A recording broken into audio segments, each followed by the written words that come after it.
Sat. Om Chaitanyam Saswatam Shantam Vyomatitam Niranjanam Nada Bindukalatitam Tasmai Sri Gurave Namaha.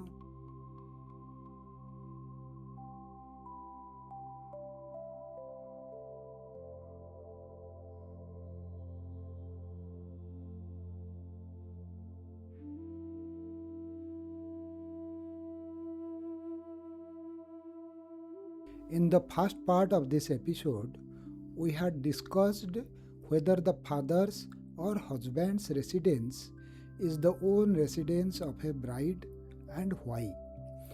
In second part of this episode, we had seen about the responsibility of the parents, what should be marriage age, and why and whether a bride can choose her choice of husband under Hindu Dharma. In this episode, we shall discuss why temperament, that is Swabhav, of a bride or bridegroom has got an importance during the selection process, and what is the opinion of medical science on this aspect. On the chain of hierarchy, the first person of that clan represents as being father and son, and therefore the Gotra and Gotra Pravartak does matters in Sanatan Dharma. The temperament and behavioral pattern, that is called as Sanskar, or in medical terminology it is DNA, generally remains the same, whereas some changes in RNA or Vyavahar occur between the members of a clan as per their respective prarabdha. Therefore, while selecting a bride or bridegroom, certain qualities of a clan are being checked by our ancestors. Goddess Uma has defined these qualities in a bride. In her words, it is in Mahabharata Anusasana Parva, Adhyaya 146. Suswabhava Suvachana Subruta Sukhadarshana Ananya Chitta Sumukhi Bhartu Sa Dharmacharini. Bhagavati says the bride should possess good temperament, good behavior, good deeds, should know to handle domestic affairs, cheerfulness or smiling face, and devotion with attentiveness, and should help the husband in earning dharma. Here Bhagavati has stressed upon 5 essential qualities in a bride. As per Sanatan Dharma, qualities are inherited from the parents, and it is very difficult to change the qualities during lifetime. It all depends on how a child is taken care of and the prevailing atmosphere where he or she was grown up. Shastra says, Swabhava naiva muchyate, the temperament of a person never changes. However, the behavioral pattern may be changed depending on the prevailing atmosphere of the family and the society. Temperament is a part of DNA. It has since been proved by modern medical science.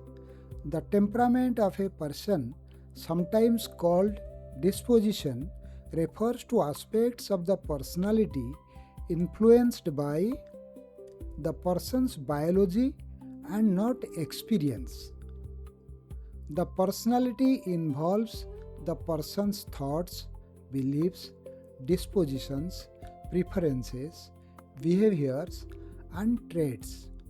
The temperaments and the character influence the personality of a person, writes Steve Coelho, CPT, on 20 May 22 and reviewed by Karen Gabe, psychologist. Further, the temperament refers to the foundational part of a person's personality, says Mirella Loftus, MD, Medical Director, for Newport Healthcare, Connecticut, published in Psych Central.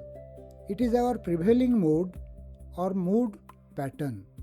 On the other hand, personality is the person's whole self, including his or her temperament. The personality is influenced by person's temperament, which is thought to be biologically determined, along with person's environment and experiences, says Loftus. As per Loftus, the children have an introverted personality which gradually matures with the age of the person. She gives example of 4 main types of temperament. 1. Sanguine. The meaning is warm, optimistic, social, etc. 2. Phlegmatic. Meaning is relaxed, apathetic, slow moving, etc. 3. Melancholic. Meaning is analytical, quiet, nostalgic, etc. And the 4th is choleric. Meaning is irritable, quick to react, etc. She further viewed that unlike personality, temperament is not influenced by experience, and it is opined that temperament may have a genetic link while personality is formed from life situations.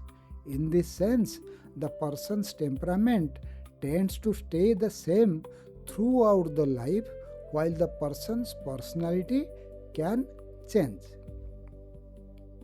The summary of this research shows that the temperament of a person is inherited and cannot be changed, but the quality of personality is adjustive in nature. God Krishna says in Mahabharata, Swabhav tantro hi jana, Swabhav manuvartate, Swabhav sthamidama sarvam, Sadeva suramanusam. A man is being controlled by his previous temperament. He is bound to follow. Even the universe is created in this principle of combined temperaments of heavenly gods, demons, and the human beings. Perhaps this principle is contained in the advice of Goddess Uma, and she has stressed upon to ensure these qualities in a bride to be selected.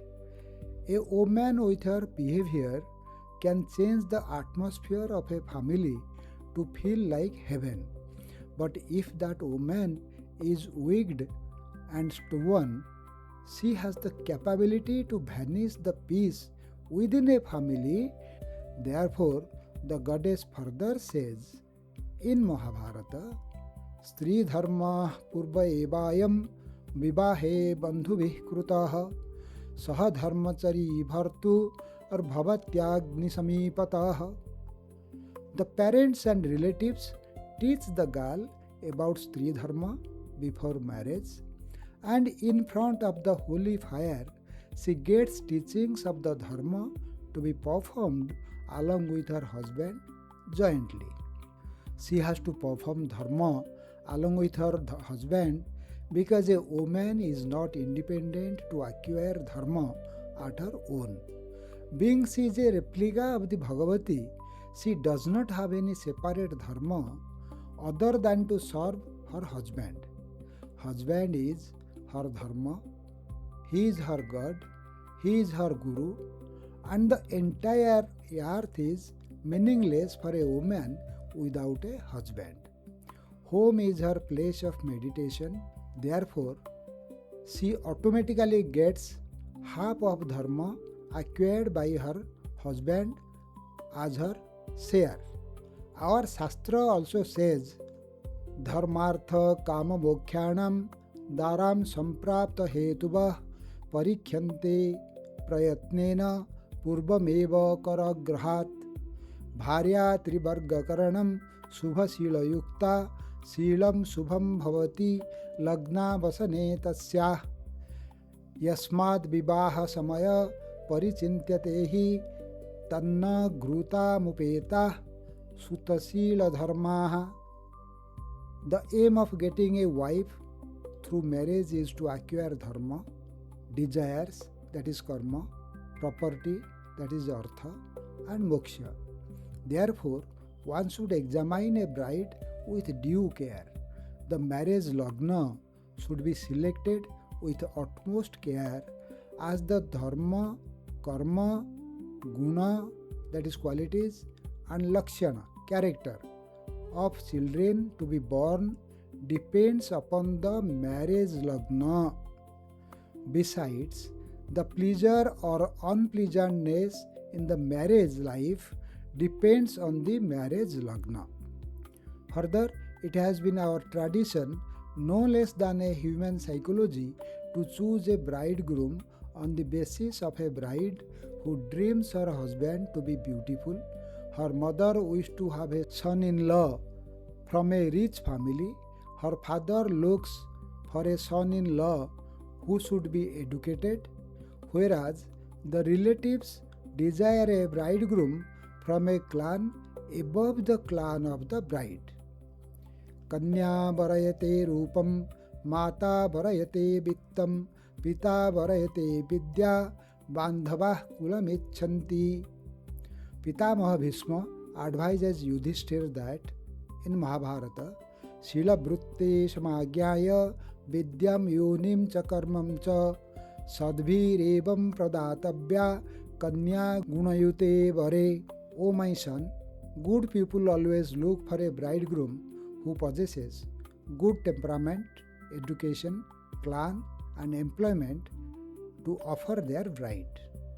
Our Shastra also says that the bride should be from a Gotra which should not be same as the paternal and maternal Gotras. However, in a difficult situation, although not desired, but a bride or bridegroom can be accepted if the father of the bride or bridegroom has taken bath in the 7th of hierarchy down the level and mother in 5th of the hierarchy down the level of that Gotra. Smriti says, Badhva Barasyat Bhattata Kutastha Yadi Saptamaha Panchami Chittayor Mata Tasya Pindyam Nivartate. With this, let us offer rest to this episode. In the next episode, we shall discuss why intercaste marriages should be discouraged in the society. What is the scientific reason behind it? Thank you. May God bless you. Harihi Om Tat Sat.